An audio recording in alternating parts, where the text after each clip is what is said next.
तभी सास नोट गिनती हुई बाहर आती है। वाह माँ जी, बड़ी कमाई हुई लगती है। हाँ, मैंने वो 2000 वाली साड़ी 3000 में बेच दी। अरे वाह माँ जी। दोनों सास बहू बहुत खुश हो जाती हैं। शिल्पी घर के काम से फ्री होती तो बोर होती, जिसके बाद उसने घर में ही दुकान खोलने की सोची। अरे ये इतने सारे कपड़े, अरे बहू क्या करेगी इनका? माँ जी, मैं घर में बोर होती हूँ तो सोचा सामने के कमरे में कपड़ों की दुकान खोल लूं। घर का काम भी हो जाएगा और 4 पैसों की कमाई भी। अरे वाह वाह, ये तो बहुत ही अच्छी बात है। मैं भी तेरी मदद कर दिया करूंगी। वाह माँ जी, तब तो मजा आ जाएगा। अब हम दोनों मिलकर खूब पैसे कमाया करेंगे। अब क्या था, सास बहू का काम चल पड़ा। एक दिन, अरे राकेश की माँ, सुनती हो? कहाँ चली गई? भूख के मारे पेट में चूहे कूद रहे हैं। अरे नंदिनी, कहाँ हो? भूख लग रही है। पापा कहाँ है माँ? पता नहीं बेटा, भूख लग रही है। आज तो किसी ने चाय भी नहीं पूछी। तभी सास बहू घर के अंदर ढेर सारे सामान के साथ आती हैं और वो भी हंसती हुई। अरे वाह बहू, ये तो बड़ी अच्छी मार्केट दिखाई तूने। बड़ा ही सस्ता सामान था। हाँ माँ जी, और ये सामान हम डबल पैसों में बेचेंगे, मजा आ जाएगा। अरे बहू, भूख लग रही है, कुछ खाने को दे दे। माँ क्या बात है, आज किसी ने पापा को चाय भी नहीं दी?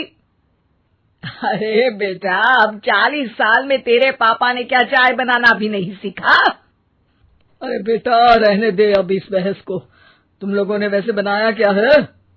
बहू परेशान हो जाती है और सास को अकेले में लेकर जाती है। माँ जी, आज तो हम लोगों ने खाना ही नहीं बनाया। अरे बेटा, बाहर के छोले भटूरों से पेट इतना भर गया कि याद ही नहीं रहा कि घर में ये लोग भी हैं खाना खाने के लिए। अब क्या किया जाए? तभी घर में एक महिला आती है। जी, वो सुना है आप लोगों की यहाँ साड़ी बिकती है, जरा दिखाएंगे क्या? हाँ हाँ, क्यों नहीं। माँ जी, आप इन्हें साड़ी दिखाइए, मैं तब तक पिताजी और इनके लिए खाने का इंतजाम करती हूँ। सास उस औरत को लेकर सामने वाले कमरे में चली जाती है, जहाँ उन लोगों ने दुकान खोली थी। वहीं बहू भी किचन में चली जाती है। अब इतनी जल्दी क्या बनाऊं? पापा जी तो खाने के लिए भी बैठ गए हैं। आइडिया, मैं खाना बाहर से ही ऑर्डर कर देती हूँ।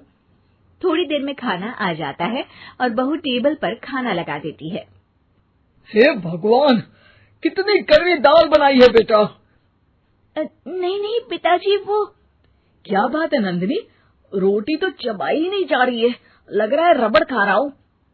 एक तो इतने महंगे होटल से खाना मंगवाया और वो भी इन लोगों को पसंद नहीं आया। तभी सास नोट गिनती हुई बाहर आती है। वाह माँ जी, बड़ी कमाई हुई लगती है। हाँ, मैंने वो 2000 वाली साड़ी 3000 में बेच दी। अरे वाह माँ जी। दोनों सास बहू बहुत खुश हो जाती हैं। मेरे पेट में ना बेटा जोर का दर्द हो रहा है। अरे माँ, क्या हुआ? पेट में दर्द? बाहर का कुछ खाया था क्या? मैदा तो नहीं खा लिया? मैंने छोले भटूरे खाए थे। माँ क्यों खाए? आपको तो पता है कि आपको मैदा सूट नहीं करता। चलिए माँ को डॉक्टर के पास ले जाते हैं। तभी अंदर से पापा की आवाज आती है। हे भगवान, मेरा तो पेट खराब हो गया। सब पिताजी के पास जाते हैं। पिताजी, आपको क्या हुआ? खाना बासी था शायद।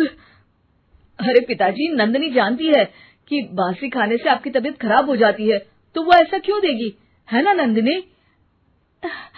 वो खाना मैंने बाहर से ऑर्डर किया था। मैं और माँ दुकान का सामान लेने गए थे, इसलिए खाना नहीं बना पाए। क्या नंदिनी, दुकान के चक्कर में तुमने तो सारे घर का हाल बिगाड़ रखा है। चलो अब माँ और पापा को लेकर अस्पताल चलते हैं। अस्पताल में जाने पर डॉक्टर कहते हैं, हाँ, इन दोनों को तो एक दिन के लिए एडमिट करना पड़ेगा। क्या? क्यों? पेट ही तो खराब है ना। हाँ तो घर ले जाइए ना, अगर लग रहा है कि कोई बड़ी बात नहीं है और हम सिर्फ पैसा कमाने के लिए इन लोगों को एडमिट कर रहे हैं। नर्स, जरा इन लोगों को बिल तो दे देना। चलिए मैं आप लोगों को पैकेज समझा देती हूँ। जब बहू के हाथ में बिल आता है, हे भगवान, 60,000 रुपए! इतना तो मैंने कमाया भी ना था। अब समझ गई कि कमाई के चक्कर में घर के लोगों की सेहत के साथ मैं खिलवाड़ कर रही थी।